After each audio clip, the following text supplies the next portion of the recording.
Wahai kamu yang terpilih, saat ini sebuah gelombang penyingkapan sedang melanda setiap lingkaran yang terhubung dengan hidupmu. Hal ini terjadi karena kebenaran akhirnya mulai bicara. Sekarang, semua orang mulai melihat siapa sebenarnya dalang di balik semua ini. Dia adalah seorang pembohong. Sudah sekian lama, seseorang mencoba memanipulasi cara pandang orang lain terhadap dirimu. Dan untuk sementara waktu, orang-orang sempat mempercayainya. Namun, kesembuhanmu, kemajuanmu, dan pancaran cahayamu menjadi bukti yang tak terbantahkan bahwa ada sesuatu yang tidak beres dengan cerita mereka. Kini, orang-orang yang dulu mempercayai si pembohong sedang menyaksikan narasi itu hancur berantakan. Mereka menyadari bahwa topeng yang selama ini dipakai orang tersebut adalah sebuah kebohongan besar.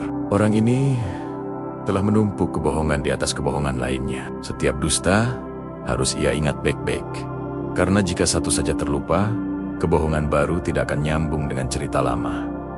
Itulah risikonya bermain dengan tipu daya di level ini. Ia membutuhkan jaring yang sangat rumit, hingga satu saja benang terlepas, maka seluruh jaringnya akan hancur. Dan kamu, jiwa yang terpilih, telah menarik benang itu hanya dengan cara menyembuhkan dirimu sendiri. Ceritanya selalu berubah-ubah, dibentuk sedemikian rupa agar sesuai dengan siapapun yang mendengarkan. Orang-orang disuruh percaya bahwa kamu adalah orang yang tidak bermoral. Mereka ingin dunia berpikir bahwa kamu jauh dari Tuhan. Komunitas di sekitarmu diharapkan melihatmu sebagai seseorang yang pantas mendapatkan hal buruk jika sesuatu yang malang menimpamu. Namun, ada satu hal yang tidak mereka perhitungkan. Semua itu adalah proyeksi. Segala sesuatu yang dituduhkan kepadamu sebenarnya adalah apa yang sedang dilakukan oleh si penuduh itu sendiri. Perilaku buruk, kebohongan, manipulasi, semuanya adalah bayangan mereka sendiri. Dan sekarang, hal itu mulai terungkap. Bukti-bukti mulai bermunculan. Muncul sesuatu yang menunjukkan sisi gelap orang ini.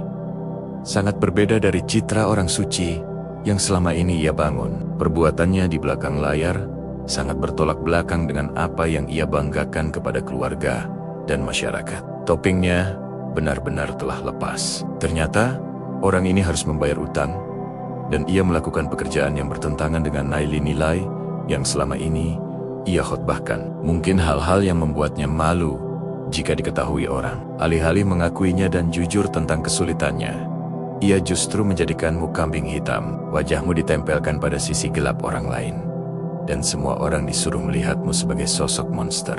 Awalnya, keluarga mendukung orang ini sepenuhnya. Mereka adalah pendukung dan pemandu sorak terbesarnya. Apapun yang ia lakukan, selalu ada alasan atau pembelaan. Namun, anggota keluarga yang sama itu sekarang mulai bertanya-tanya. Jika orang ini bisa berbohong begitu rapi tentang hidupnya sendiri, bagaimana dengan tuduhan yang ia arahkan kepadamu? Bagaimana dengan cerita buruk tentangmu yang ia jual selama ini? Fondasi kebohongan itu mulai retak, dan semua orang bisa mendengar suaranya. Ini bukan sekadar soal merusak reputasimu demi ego. Kamu sengaja ingin dijatuhkan karena ada alasan spesifik. Tampaknya ada urusan hukum atau pihak berwenang yang terlibat. Seseorang ingin kamu terlihat tidak dapat dipercaya sebelum pertanyaan-pertanyaan penting mulai diajukan. Ini adalah permainan jangka panjang. Mereka telah menyusun strategi ini seperti kartu domino. Tujuannya adalah untuk membuatmu melakukan kesalahan. Serangan spiritual atau energi negatif yang dikirimkan bukan hanya untuk mengubah pandangan orang lain, tapi dirancang untuk mengubah perilakumu. Kamu diharapkan terjatuh ke dalam godaan, kecanduan, atau pilihan-pilihan hidup yang nekat. Mereka ingin ada bukti nyata untuk mendukung kebohongan mereka, karena seseorang tahu bahwa penyelidikan akan datang. Pikirkanlah, jika kamu hancur seperti yang mereka harapkan, mereka bisa menunjukmu dan berkata, "Lihat, ini bukti bahwa semua yang kami katakan tentang dia adalah benar." Namun, kamu tidak memberi mereka kepuasan itu. Kamu justru memilih ke dalam. Kamu menyembuhkan diri. Kamu melindungi kedamaianmu. Kamu memilih pertumbuhan daripada sekadar bereaksi. Pilihan itulah yang menyelamatkanmu dari jebakan yang bisa saja menghancurkan hidupmu. Saat ini, penyelidikan sedang berlangsung. Seseorang sedang memeriksa keadaan, meskipun bakti-bakti fisik mungkin telah dihancurkan atau dibakar. Semua itu sudah terlambat. Kebenaran sudah terlanjur keluar. Kesaksian itu ada. Pola kebohongan telah terdokumentasi. Sekarang, semua orang hanya tinggal menonton bagaimana rumah kartu yang dibangun dengan hati-hati itu runtuh seketika.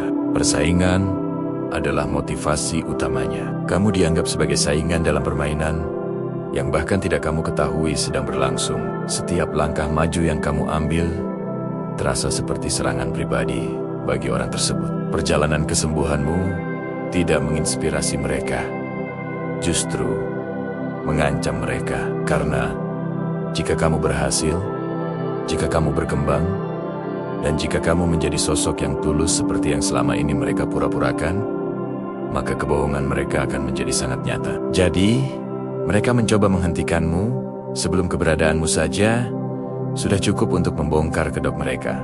Ada serangan spiritual yang secara spesifik menargetkan rambutmu, cakra mahkotamu, dan hubunganmu dari akar hingga puncak kepala. Dalam banyak tradisi spiritual, rambut melambangkan hubungan dengan Tuhan, sumber ilahi, dan kesadaran tinggi. Mereka memahami hal ini dan menargetkannya dengan sengaja. Pikiranmu ingin dikacaukan. Tubuh mentalmu sedang diserang. Ada upaya untuk menutup intuisimu, mengaburkan penilaianmu, dan membuatmu ragu pada diri sendiri, hingga pikiranmu terasa berkabut dan sulit mengambil keputusan. Ketahuilah, itu bukan sekadar stres biasa. Itu adalah gangguan. Gangguan yang disengaja agar kamu terputus dari bimbingan Tuhan, sehingga kamu melakukan kesalahan yang membenarkan cerita palsu tentangmu. Namun, ada sesuatu yang tidak mereka ketahui.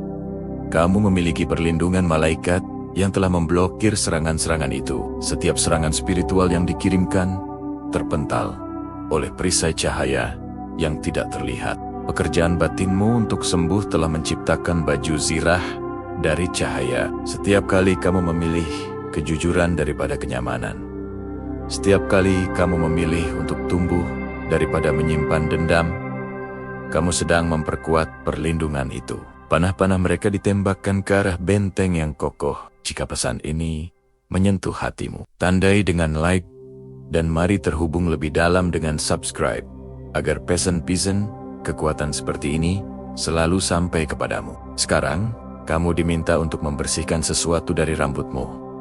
Benar-benar cuci rambutmu dengan niat yang kuat. Gunakan air garam, cuka, atau apapun yang sesuai dengan keyakinanmu. Karena dengan membersihkan sesuatu dari rambutmu, sesuatu juga akan terangkat dari pandangan orang lain. Ini akan membantu menghilangkan sisa-sisa energi negatif yang memengaruhi cara orang melihatmu. Ini spesifik dan penting. Jika belakangan ini kamu merasa ingin mencuci rambut, inilah alasannya. Ada juga energi negatif yang dikirimkan untuk memancing gairah yang tidak sehat, untuk membuatmu bertindak sembrono demi membenarkan fitnah mereka. Ini adalah upaya pencurian energi mencoba menukar energimu yang murni dengan energi gelap milik orang lain. Ini adalah bentuk obsesi yang dalam dan niat yang gelap. Kamu perlu memahami kekuatan perlindungan spiritualmu. Leluhurmu, mereka yang menjaga garis keturunanmu, terus berkomunikasi dengan malaikat pelindungmu. Saat kamu menjalani keseharianmu, kekuatan yang tak terlihat sedang melakukan pertemuan untuk menjagamu. Mereka sedang mengatur strategi di alam roh tentang cara melindungimu, membongkar kebenaran, dan memposisikanmu untuk apa yang akan datang selanjutnya. Hubungilah leluhurmu sekarang melalui doa atau meditasi. Sampaikan kepada mereka bahwa kamu siap menerima bimbingan yang selama ini tertahan. Mungkin ini membutuhkan konsistensi. Lakukanlah setiap malam untuk beberapa waktu. Jangan terburu-buru. Cukup ciptakan ruang yang tenang. Leluhurmu telah menanti momen ini. Saat gangguan sudah cukup bersih, sehingga kamu bisa mendengar suara mereka dengan jelas. Ada sosok spiritual yang kuat dalam garis keturunanmu, yang pernah melewati jalan yang mirip denganmu. Sosok ini ingin membimbingmu melewati masa pembersihan dan restorasi kekuatanmu. Kamu tidak sendirian. Kamu berdiri di atas bahu para pejuang spiritual yang telah membuka jalan bagimu. Waspadalah. Sempat ada rencana buruk terkait kendaraanmu, masalah mesin, rem yang tidak berfungsi, atau kecelakaan. Seseorang ingin kamu keluar dari jalur agar tidak mendapatkan peluang besar yang sedang menuju kepadamu. Inilah mengapa pesan ini sampai kepadamu sekarang. Jika kamu merasa perlu memeriksa mobilmu, lakukan segera. Bawa ke mekanik, periksa semuanya. Ini bukan soal rasa takut. Ini soal kewaspadaan. Seseorang yang sanggup merusak reputasimu secara spiritual juga sanggup bertindak lebih jauh di dunia fisik. Karena obsesi membuat orang melewati batas. Jadi, lindungi dirimu secara fisik sembari melindungi dirimu secara spiritual. Kunci pintumu, periksa kendaraanmu, dan percayalah pada firasatmu jika ada sesuatu yang terasa aneh. Malaikatmu telah melindungimu dari hal ini. Itulah mengapa sejauh ini tidak terjadi apa-apa. Itulah mengapa kamu bisa menghindari konsekuensi yang seharusnya terjadi. Campur tangan Tuhan bekerja lembur untukmu. Namun kamu juga punya kehendak bebas dan tanggung jawab. Jadi, saat ada dorongan untuk memeriksa sesuatu, lakukanlah. Kamu diinginkan jatuh atau terluka karena kamu akan melangkah ke sesuatu yang tidak bisa dimiliki orang tersebut. Sebuah peluang, posisi, atau tingkat pengaruh yang besar. Keinginan mereka bukan hanya menghancurkan masa kinimu, tapi mencuri masa depanmu.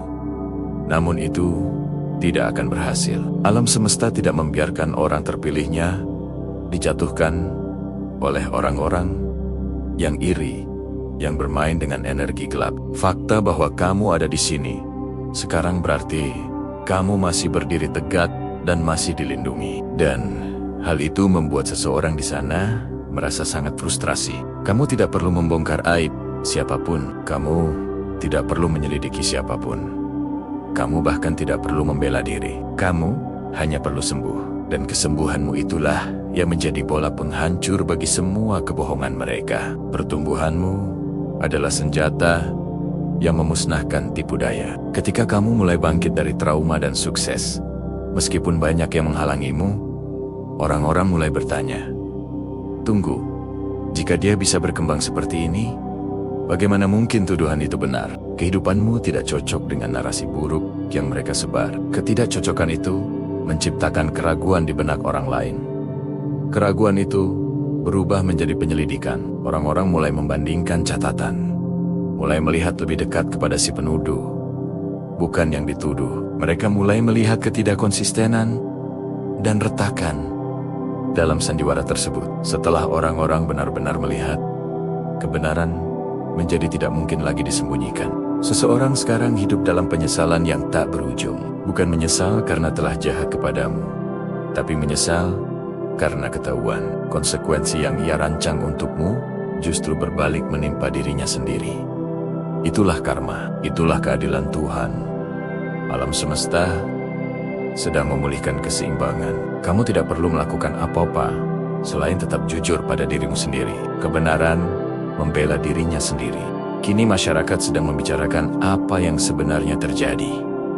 Kebenaran tidak butuh promosi besar-besaran. Ia hanya butuh satu retakan kecil di bendungan kebohongan untuk kemudian membanjiri semuanya. Satu orang saja yang berani bicara bahwa ada yang tidak beres, maka yang lain akan ikut berani mengakui perasaan yang sama. Keluarga si pelaku kini sedang dalam masa krisis. Mereka yang dulu membela tanpa syarat, kini mengadakan pertemuan darurat. Jika seseorang bisa membohongi seluruh keluarga dengan begitu meyakinkan, kebohongan apa lagi yang ia sembunyikan? Eksposur ini bukan hanya membersihkan namamu, tapi menyadarkan banyak orang tentang pola manipulasi yang selama ini mereka abaikan. Kamu telah dipelajari cara gerakmu, cara pikirmu, apa yang memicu emosimu. Ini seperti operasi militer, karena untuk menghancurkan seseorang, kelemahan mereka harus diketahui. Namun, saat mereka sibuk mempelajarimu untuk menghancurkanmu, kamu sibuk mempelajari dirimu untuk menyembuhkan dirimu. Saat energi mereka digunakan untuk meruntuhkan, energimu digunakan untuk membangun. Itulah mengapa kamu tetap berdiri sementara yang lain jatuh. Mereka mencoba mengisolasimu, memutuskan dukunganmu satu persatu agar kamu sendirian dan mudah dihancurkan. Namun, isolasi dari hubungan Tuhanmu adalah hal yang mustahil. Hubungan dengan leluhurmu tidak bisa diputus. Meskipun kamu merasa kesepian secara fisik, kamu tidak pernah sendirian secara spiritual. Hubungan itulah yang menyelamatkanmu. Ingatlah saat-saat ketika kamu merasa ragu, saat kamu berpikir, mungkin kamu yang bermasalah. Itu adalah manipulasi psikologis yang sengaja dirancang agar kamu mempertanyakan kewarasanmu sendiri. Namun suara hati kecilmu menolak kebohongan itu. Sesuatu di dalam dirimu terus berkata, ini tidak benar. Itu adalah kebenaranmu yang sedang berjuang untuk bertahan hidup.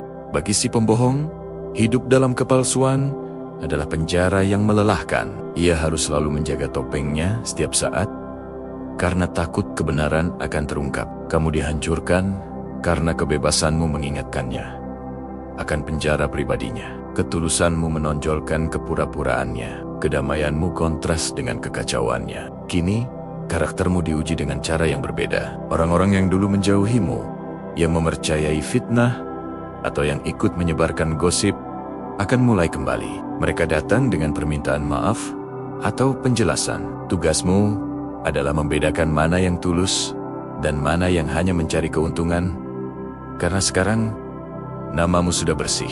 Seseorang yang mengakui tanggung jawab atas kesalahannya layak dipertimbangkan. Namun, mereka yang hanya datang kembali seolah-olah tidak terjadi apa-apa, tanpa mengakui peran mereka dalam mengisolasimu, tidak memiliki integritas. Kamu berhak menetapkan batasan yang tegas. Kamu bisa memaafkan demi kedamaian batinmu, tanpa harus memberi mereka akses lagi ke hidupmu. Kamu tidak berhutang apapun kepada siapapun. Akan ada ingatan yang muncul kembali, sesuatu yang pernah kamu lihat atau dengar, tapi kamu abaikan dulu. Mungkin saat itu kamu memberikan prasangka baik, padahal firasatmu berteriak, waspada. Ingatan ini akan datang sekarang untuk melengkapi kepingan teka-teki, sehingga kamu bisa melihat gambaran besarnya. Pengalaman ini mengajarimu untuk percaya lagi pada instingmu, belajar menghargai apa yang kamu tahu, meskipun kamu belum bisa membuktikannya saat itu. Lakukan pembersihan secara fisik juga. Buang barang-barang di rumahmu yang membawa energi berat, mungkin hadiah dari orang tertentu, atau pakaian yang mengingatkanmu pada masa sulit. Jadikan rumahmu tempat suci yang hanya diisi oleh apa yang melayani kebaikan tertinggimu. Bersihkan kendaraanmu secara energetik juga. Situasi ini tidak pernah tentang kamu melawan orang lain. Ini tentang kebenaran melawan kebohongan, cahaya melawan kegelapan, dan kebenaran telah menang. Kamu sekarang adalah bukti hidup bahwa keadilan itu nyata. Kesaksianmu akan mencapai orang-orang yang mungkin tidak akan pernah kamu temui, memberi mereka harapan untuk tetap bertahan. Langkahmu ke depan kini penuh dengan keyakinan. Kamu lebih kuat, lebih bijaksana, dan lebih terhubung. Masa penyingkapan ini juga merupakan masa pengangkatan bagimu. Saat seseorang jatuh, kamu bangkit. Saat orang kehilangan kepercayaan, kamu mendapatkan anugerah. Ruang yang dulu diisi oleh orang-orang toksik kini dibersihkan untuk hubungan baru yang lebih selaras dengan jiwamu. Kamu sedang dipersiapkan untuk promosi peluang karir, kepemimpinan, atau platform baru. Itu datang karena kamu lulus ujian untuk tetap jujur di bawah tekanan. Berjalanlah dengan penuh percaya diri, bukan keangkuhan. Kamu telah diuji, dilindungi, dan dibenarkan. Kamu adalah bukti bahwa cahaya selalu mengalahkan kegelapan. Kebenaran sudah keluar, semua orang melihatnya sekarang, dan apa yang mereka lihat adalah kamu berdiri tegak, tak tergoyahkan dalam tugas ilahimu. Itu bukan keberuntungan, itu adalah takdir. Ini adalah kemenanganmu. Semoga naskah ini bermanfaat untuk konten Anda. Jika ada bagian yang ingin disesuaikan kembali, jangan ragu untuk memberitahu saya. Jangan lupa untuk tetap menjaga energi positifmu, karena kamu adalah bukti nyata bahwa kebenaran selalu menemukan jalannya.